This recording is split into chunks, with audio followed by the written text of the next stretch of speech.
All right, next we're going to do Lindemans Faro Lambic. Says it started being imported to the U.S. in 2010. We found it before that, but I think that's when they started making it more available.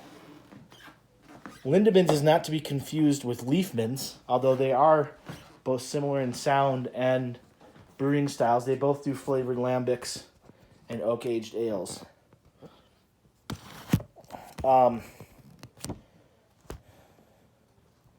Number one, I love this style. I'm a total sucker for it.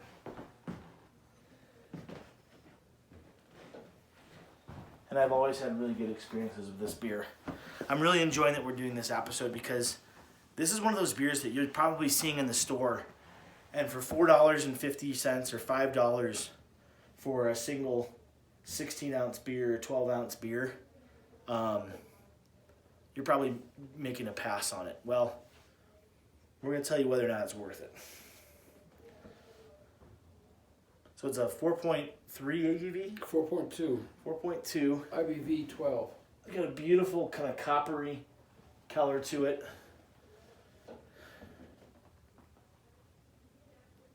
Not much of a head. Not much of a head. It's got a really sweet nose. Very sweet nose, but its sweetness is mixed with a little bit of tartness. It's got almost like a strawberry smell to it. If it's possible, like a strawberry brown sugar smell.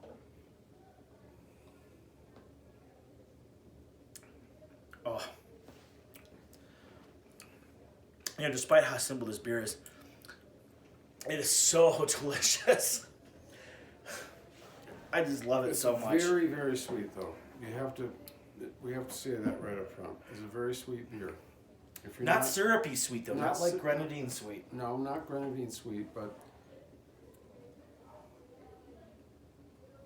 the presence of brown sugar comes out rather quite forcefully, but not in any kind of an unpleasant way. If you're like me and you love tartness, the tartness and the sweetness are working like a perfectly balanced scale with two weights in each of the cups, so held up by chains on each end. It has this Duchess. In fact, this is the only other beer, I would say, that is most similar to Duchess de Bourgogne. I love its sweetness and its tartness working simultaneously together.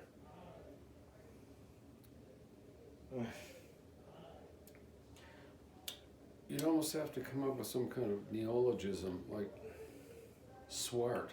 It's sweet and tart at the same time. Or tweet. Oh, shoot. No, we don't want to tweet with this beer, no. In the words of Sir Charles, our Twitter tags are, we don't tweet.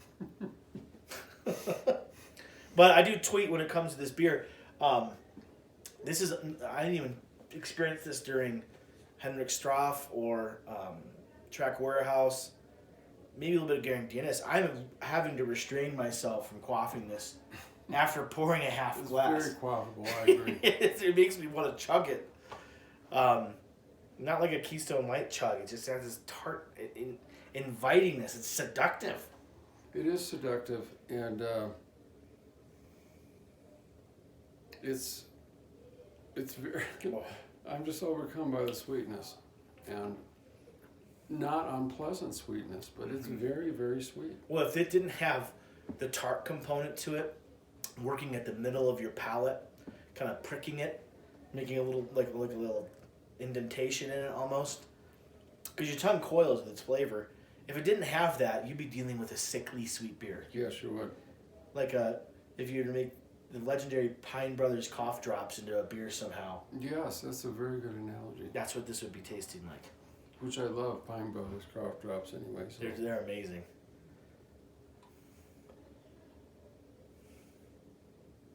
So there's a lot of note and cherry in here.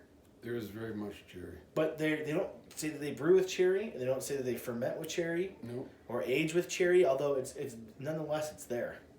Very strongly too. In fact, I've had beers brewed with cherry that taste less like cherry than this.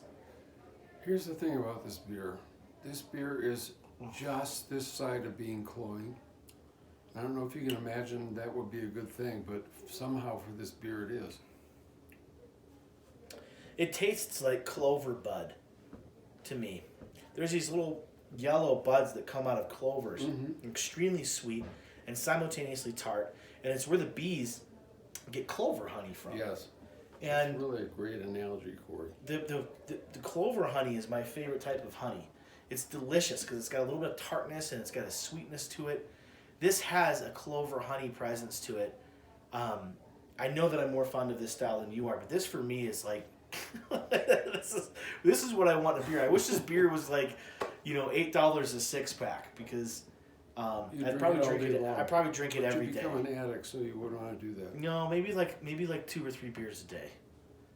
But this, I mean, I cannot speak highly enough about how drinkable this beer is, how delicious it is. It is unique because of the brown sugar process.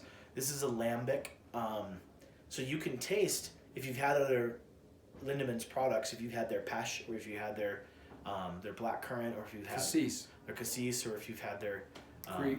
Their creek. They also have framboise. A framboise. Did you say pesh? I did, and they also have a pear, I think, which is quite unusual.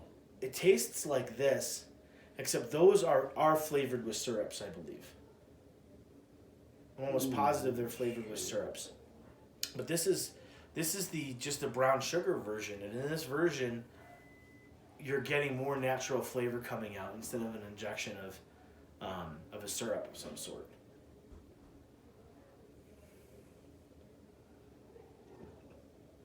Cory, I'm going to say something that is practically heretical for me. What? I think this beer is too warm. Well, we have been kind of pushing the boundary on how warm we drink beer. And I think this, with the sweet beers that have the tart presence, I think we probably need to drink them closer to 48 to 52. This one's like 65. Yeah, this is... I'm still in heaven when I'm drinking this.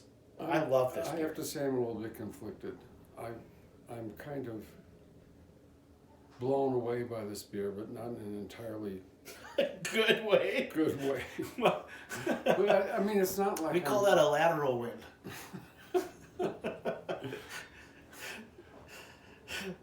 It's not an updraft. It's kind of pushing you over. But here's the thing: is you're probably going to be a lot more fond of some quads that we encounter than I am. This is just pandering completely to bubblegum beer. Everything I want. Well, I don't really want a beer. I don't want a beer that's overly sweet, but I just love the tartness. I'm just such a sucker for sweet tart beer. If there wasn't a lambic base to this beer, it would be undrinkable. But the lambic base pulls it back from over the edge of being cloying. Well, when you say cloying, what do you mean? What I mean by cloying... Like an obnoxious sweetness? Yes, an obnoxious sweetness.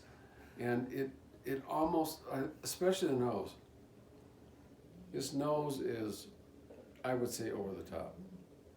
Now, I don't want to give the impression... It's very floral, and...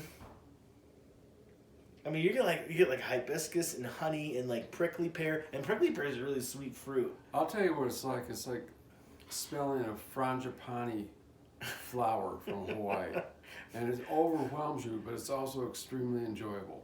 Yeah, I think it's you. Well, you would know about that better than I would.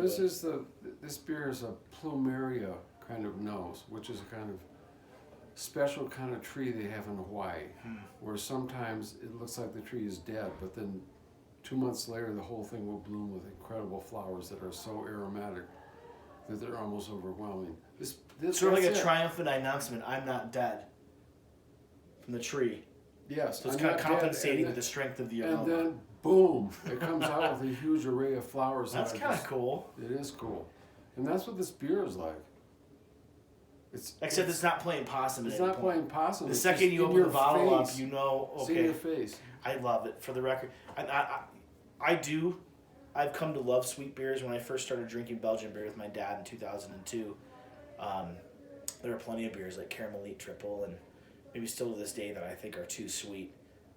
The carte blanche or the circumvention, the fortuitous circumvention that can occur is when you have a tart with a sweet, and that's what's going on here. I've loved Duchess. I've looked for other beers like Duchess. In fact, when I buy any sort of Flemish red or Oud Bruin or mixed lambic, I'm actually looking for it to be like Duchess except a little bit different.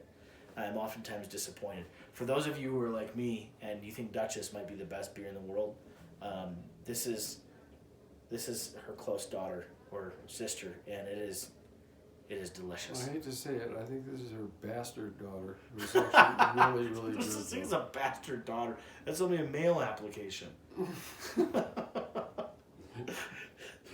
You get the point. I do. I just think I just love it. I get though that you know, I like the clover thing though. The clover honey thing is a big deal for me. Yeah, that's a good call. I think this beer is skating on the edge of being undrinkable. I see you and I have got to disagree on this very strongly, and I would say publicly. I love this. I don't mean anything bad by that. What I mean is that although I'm kind of just blown away by its sweetness, I'm also, the tartness does come through, and I'm also feeling like, well, you went all out for this, and you actually achieved what you wanted to do, and it really is pretty good. I mean, it's very good, actually. Here are the memories. I think beer oftentimes is about its nostalgia and memory and an evocative feeling that's drawn out of the consumption of the liquid. I'm getting a memory of peeling into a really thick-skinned clementine on Christmas Day. That's a great call. From my stocking, and then eating that clementine. It's got that incredible sweetness because of the insulation of the rind, and then you have this tartness that kind of kicks in as you're working yourself through that nectar of the segment. And I love clementines too. So here's my summation. I think this is bordering on being a great beer, but I can see why a lot of people probably wouldn't like it. Well, my summation is clover, honey, clementine, sweet and sour. You've baked my egg. Signing off this time, Jan and Cory. Have a good one.